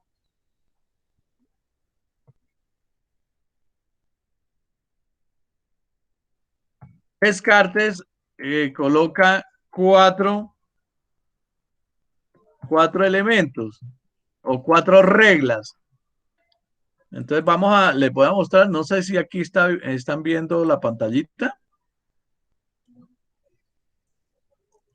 Sí están viendo pantallita aquí, chicos. Sí, señor. Listo. Entonces, mira, el método Descartes, mira la figurita que utilizó aquí un profesor para explicar el método de Descartes. Dice, al considerar Descartes que todas las demás ciencias progresan, pero que la filosofía no progresa, se propone aplicar un método inspirado en la geometría. Él define el método como un conjunto de reglas ciertas y fáciles, capaces de suministrar conocimientos ciertos. Distingue cuatro reglas. Entonces, en el método de Descartes está primero para mirar la regla de la evidencia. Se admite solo como verdadero aquello que que nos aparece de modo claro y distinto. Él decía que uno podía, como él era racionalista, él decía que uno no necesitaba la experiencia para llegar a, la, a la verdad, sino que la verdad se intuía. Sí, la verdad se intuía. Uno tenía como un momento de iluminación, como que uno se iluminaba, como que llegaba una luz a su cerebro. Él decía que por medio de la glándula pineal llega una luz y esa luz le ilumina, le muestra la verdad a usted tal como es. Por eso aquí colocan un bombillito en la evidencia, ¿sí? Luego él hablaba del análisis. Para el análisis, dividir las ideas complejas en tantas partes simples como sea posible. Dividir todo de tal manera que yo pueda comprender eso y admitiendo como verdaderas las que sean evidentes, las que se presenten con total evidencia, que no den cabida a la duda. Entonces, pero para poder encontrar esas verdades totalmente evidentes, es necesario dudar de cada partecita también y someterla a tantos análisis que no den ya pie a la duda, ¿sí? Luego viene el tercer paso, que es la síntesis. O sea, todo esto que se nos aparecía evidente, pero que lo hemos dividido en partes, entonces empezamos a armar el rompecabezas. La síntesis es conducir por orden los pensamientos, empezando por los más simples, los más sencillos, hasta llegar a los más complejos. ¿Sí? Y finalmente viene la enumeración y la revisión. ¿Sí? Se comprueba el análisis, todas las ideas simples que aparecen y se revisan en la corrección final, en la corrección de síntesis. Ahí, esto, para entender más a Descartes, pues es aconsejable leer el discurso del método y leer varias obras de las que él nos dejó, ¿no? Esto sería Descartes con el método cartesiano. Ahí ustedes pueden elaborar una respuesta a esa pregunta.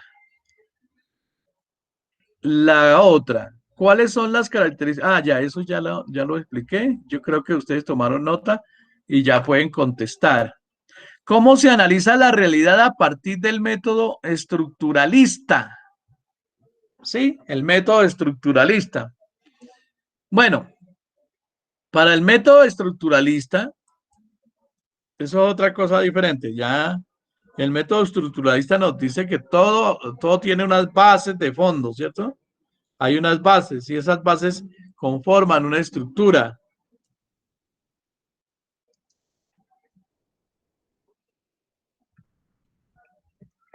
Miramos acá a ver si encontramos un ejemplo o una imagen que nos explique algo. Venga a ver si esta nos explica algo. El estructuralismo. Bueno, pero esto está como muy largo. Veamos este aquí. Ah, si miramos este aquí. El método estructuralista, dice, el método estructuralista consiste en descubrir el sistema de juego, especialmente de una sociedad. Lo que no está explícito, aquello que es inconsciente. Entonces, el método estructuralista lo propone el señor Levi Strauss.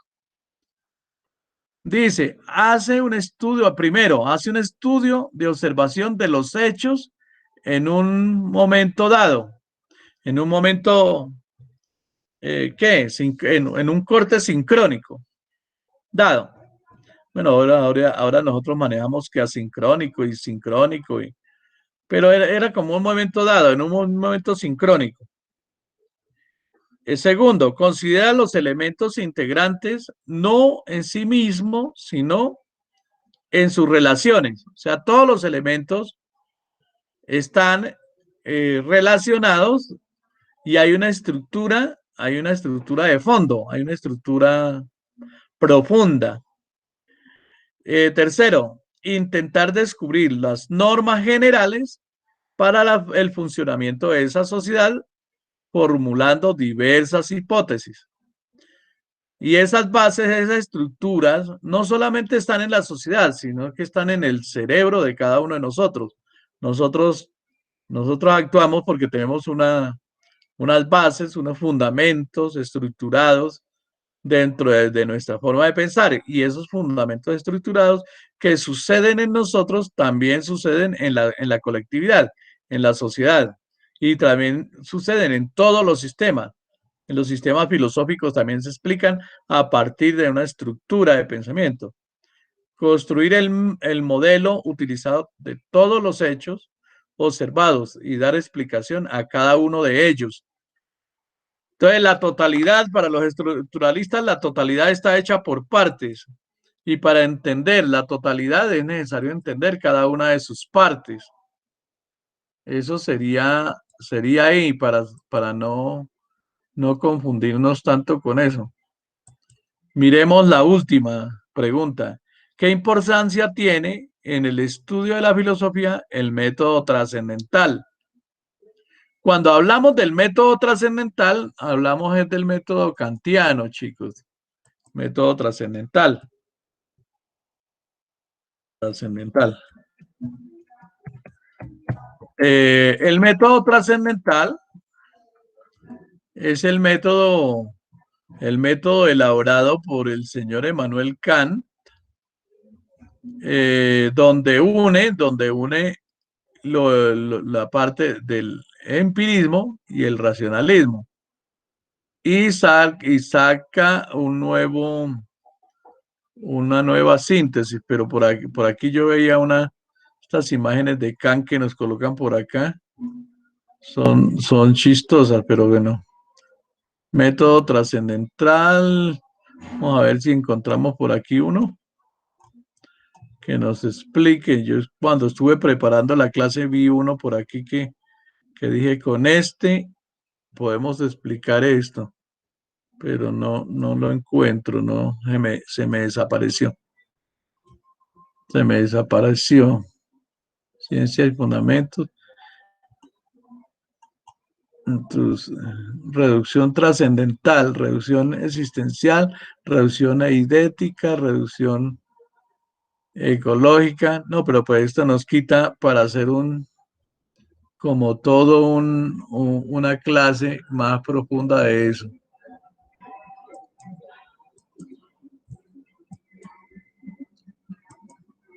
Bueno, yo creo que eso nos toca dejarla es como para otra clase. ¿Qué han entendido hasta este momento, chicos?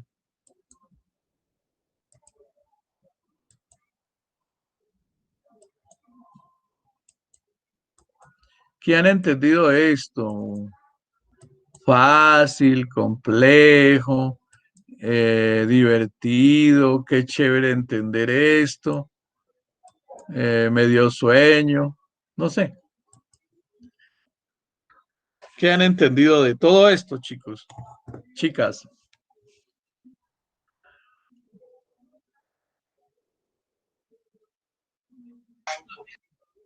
Sí, Sofía iba a decir algo. Miré por ahí. González Vargas, ¿qué entendió? Agudelo Bravo. ¿Qué entendieron de esta guía? ¿Qué se les iluminó? ¿Pudieron contestar las preguntas para que me envíen eso? No sé.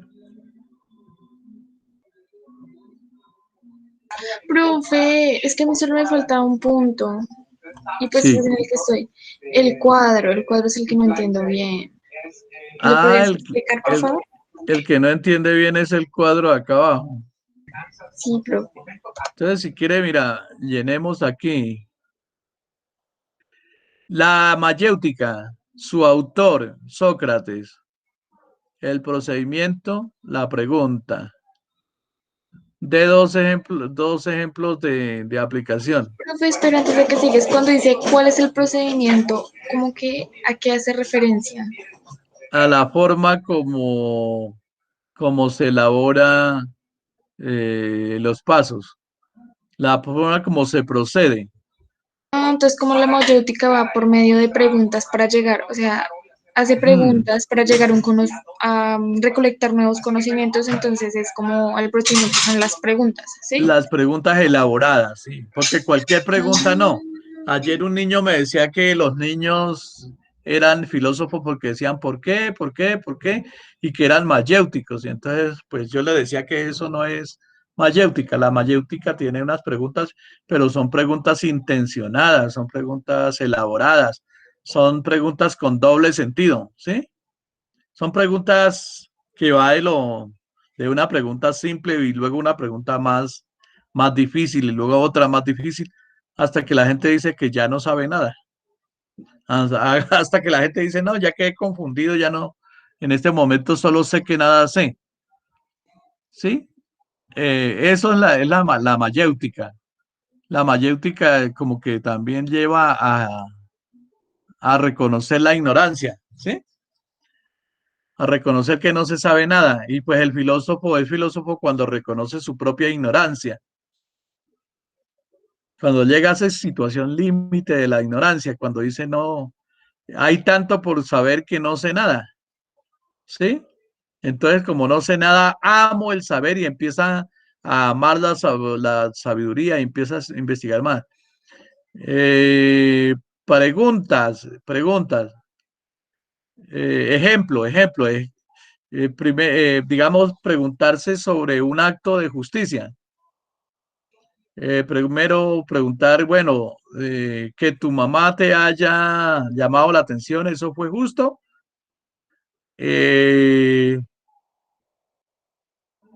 ¿En qué lugar te llamó la atención? Y la última pregunta sería, ¿qué es la justicia?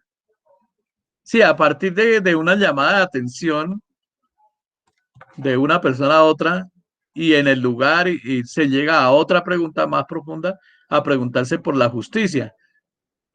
Y ya la justicia, pues es un concepto que es más complejo.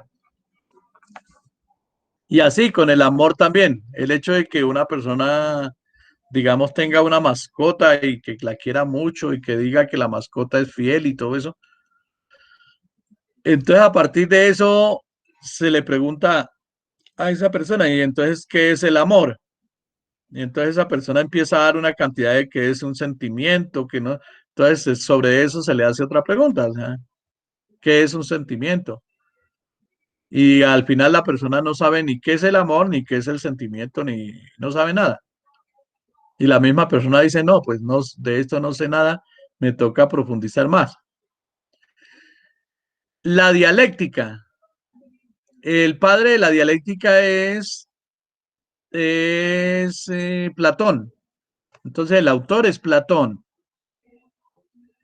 Y, y Hegel. ¿Cuál es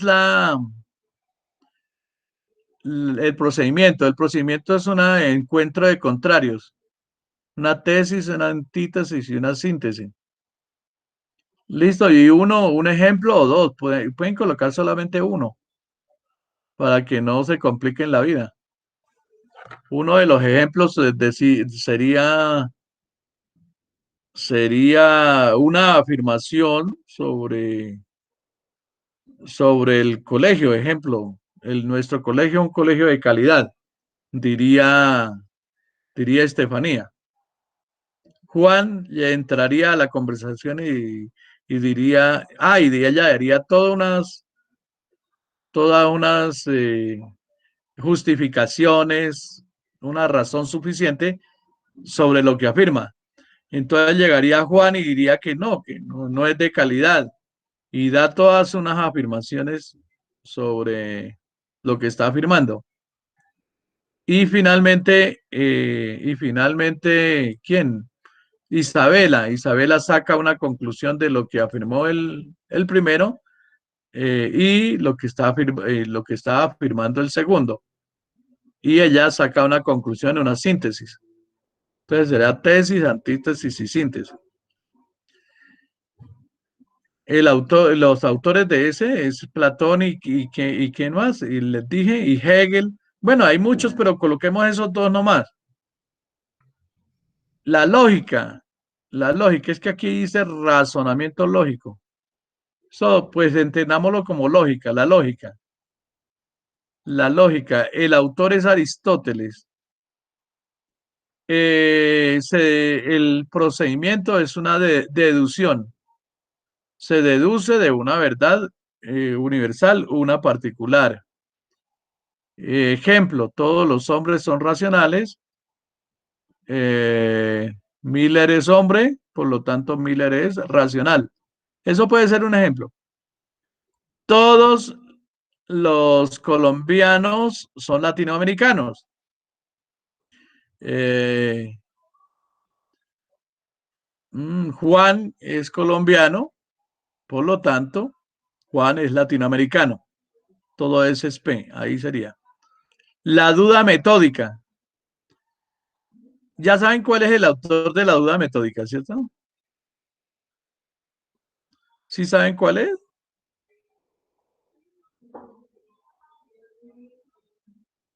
Voy a preguntar los que ya dije. Descartes. Descartes, muy bien. Alguien dijo Descartes por acá. De la duda metódica es Descartes. Muy bien. Eh, ¿Cómo se procede? ¿Cómo es el procedimiento? Entonces tiene los 4 pasos. Se parte de una evidencia, se pasa por un análisis y se hace una síntesis y finalmente un informe de ese análisis, ¿sí? Ejemplo, el ejemplo que coloca, lo que coloca Descartes es que él duda de todo. Lo que se le parece a él es que duda de todo. Él analiza su situación y se analiza en duda. Y, y él sintetiza que lo primero que hace él es dudar. Por lo tanto, si duda, existe. Y si no duda, no existe. Si piensa, entonces él dice, si pienso, es porque vivo. Si yo vivo, es porque pienso. Si pienso, entonces existo. Entonces saca una definición a partir de la misma evidencia que se le presenta. Pero que esa evidencia aparece como tan llena de ¿qué? De contradicciones y que no es tan clara cierta evidencia. Entonces él quiere buscar algo indubitable, una verdad de la cual ya no se dude. Y pues saca ese método cartesiano y llega a la conclusión de cogitus ergo sum. El pienso, luego existo. El método trascendental. El fundador pueden colocar a Kant, ¿sí? A Kant. Y ¿cómo se procede? A partir de una estética trascendental o unos datos o fenómenos que nos presentan que llegan por medio de los sentidos, nuestro cerebro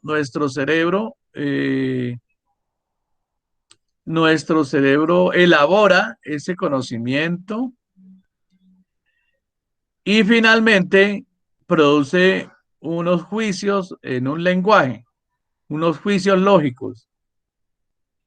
Sí, ejemplo, ustedes han escuchado esta clase.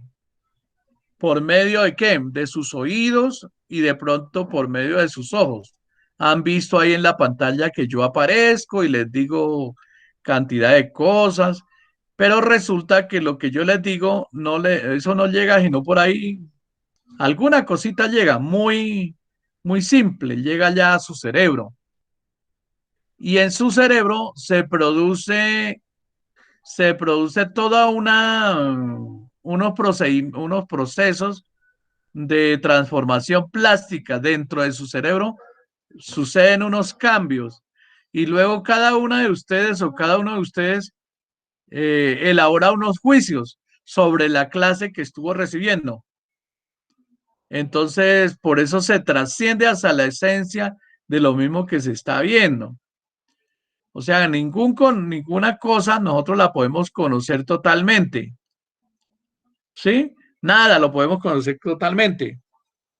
Pero nuestros sentidos, tanto nuestros ojos como nuestro tacto, como nuestros oídos, captan algunos datos y a eso él le llama estética trascendental.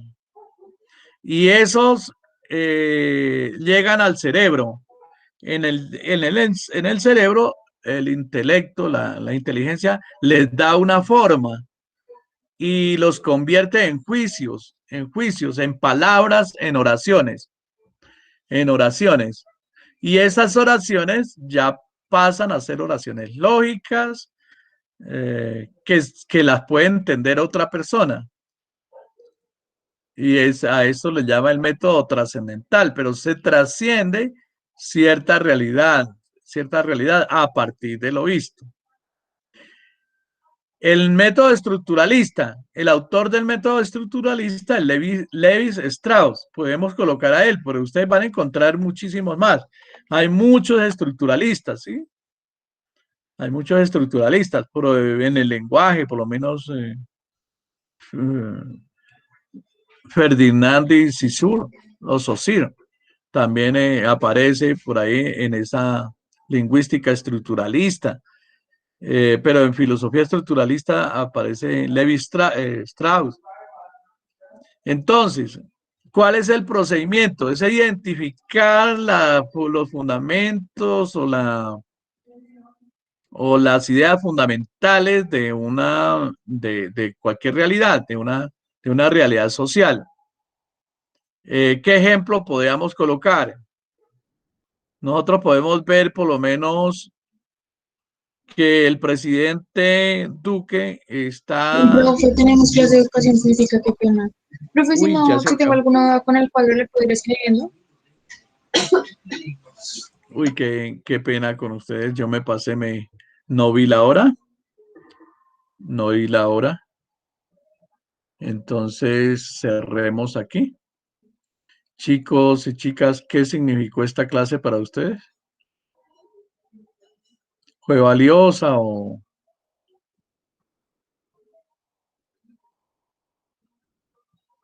qué les deja esta clase?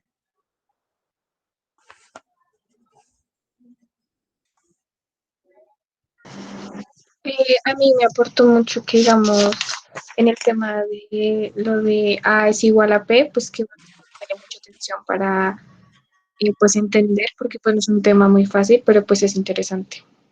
Muy bien. Sí, los otros métodos que le estaba explicando acá, eso sigue, pues sí, siguen, cada uno de estos es cada vez como más amplio, más complejo. No es fácil, pero de todas formas nos da bases para hacer, para convertir a esta filosofía en una ciencia, ¿no? Yo creo que yo me he sentido muy contento con ustedes que pues han estado escuchando y alguna cosita se les queda, ¿no? Espero que tengan un feliz día y que disfruten de la clase a la cual van. Luego, luego si necesitan alguna explicación, me preguntan, no duden en preguntarme y yo les envío más explicación. ¿Listo?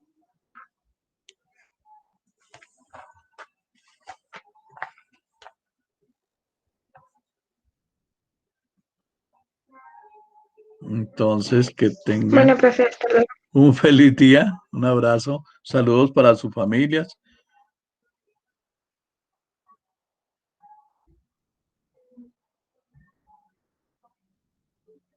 Muchas gracias, profe. Hasta luego. Bueno, hasta luego, Angie, que esté muy bien.